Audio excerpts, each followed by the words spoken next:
Santos, gracia y paz. Este es el audio número 6 de la serie El Reino, la Entrada y los Requisitos. El pastor Pedro Saavedra les saluda. Cuando el pecador muere y es enterrado, entonces liberado del pecado en singular, de la naturaleza. Y ahora, entonces, somos libres del pecador.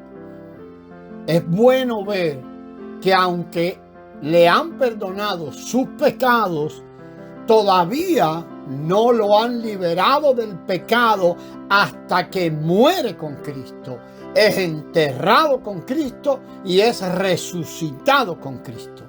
Podríamos decir entonces que ahora Él es un santo resucitado.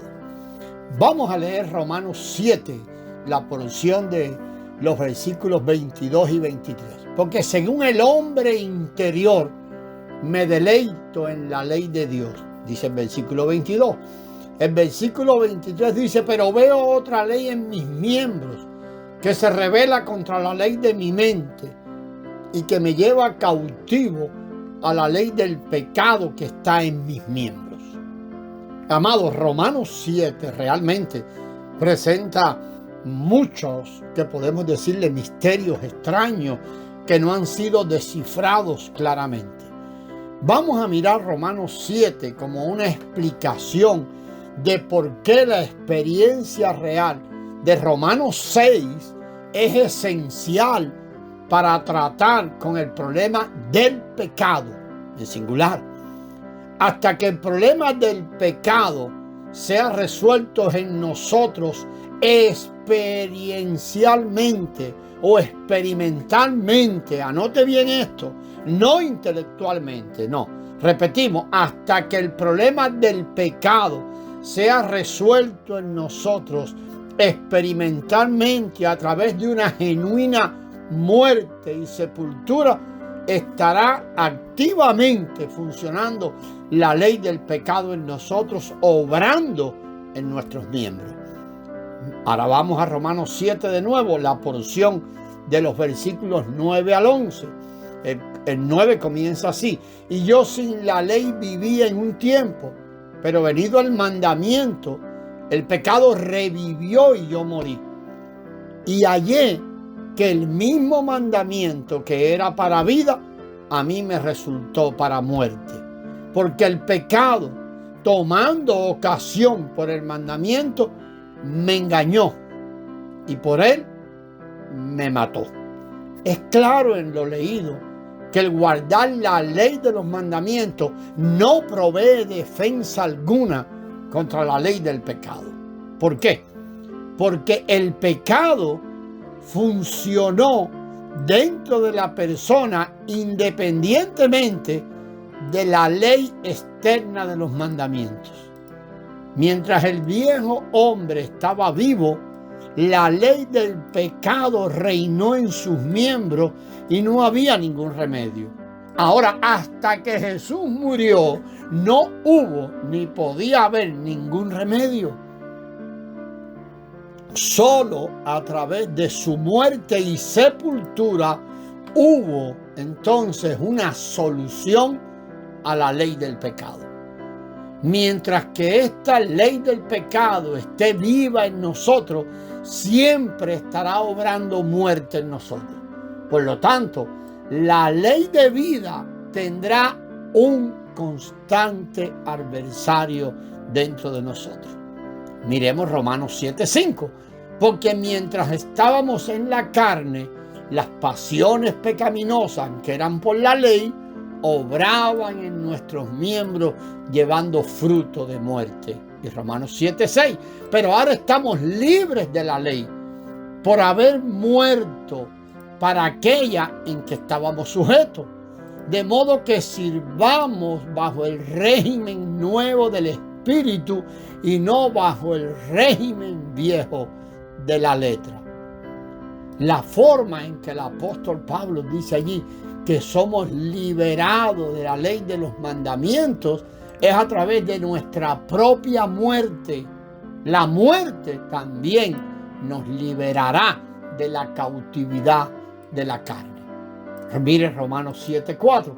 Así también vosotros, hermanos míos, habéis muerto a la ley mediante el cuerpo de Cristo, para que seáis de otro, del que resucitó de los muertos, a fin de que llevemos fruto para Dios.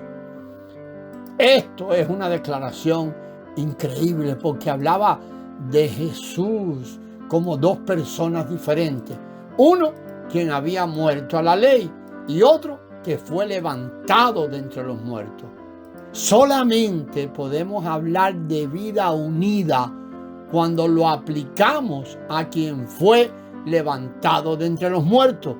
Esto implica seguramente que también debemos morir, ser enterrados y después levantados de entre los muertos antes de que podamos unirnos a Él, quien fue levantado de entre los muertos.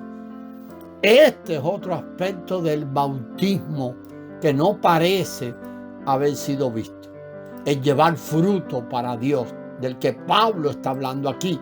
Debe ser el mismo fruto que Jesús compartió en Juan 15, hablando acerca de la vid y la rama. Debe haber una unión de vida antes de que pueda haber un fruto permanente. De nuevo, aquí está otro aspecto del bautismo muy poco visto. Cuando tanto de la iglesia visible ha ignorado la realidad y la necesidad del bautismo en agua, es poco sorprendente entonces que la iglesia visible esté en tan lamentable condición de status quo.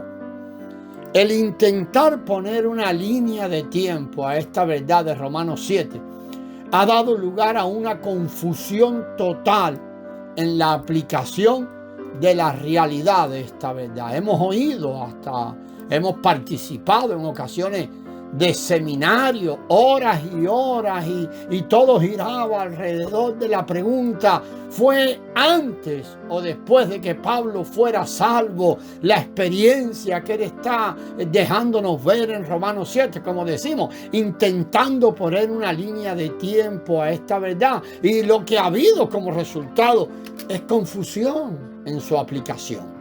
Amado, es irrelevante estas líneas de tiempo, porque esta verdad sigue siendo una realidad que cada uno está experimentando en su interior hoy. Y la evidencia visible en gran parte de lo que se llama iglesia hoy es esto que Romanos 7 está describiendo. Así que ponerle una línea de tiempo que se fue antes o después no es irrelevante. Es real que los que permanecen ignorantes de por qué cada fundamento es absolutamente esencial y experimental, sufrirán mucha pérdida en la dimensión del reino y del avance del reino en ellos. Vamos a dejarlo hasta aquí y continuamos en el próximo audio. La gracia del Señor sea con vosotros, hermanos.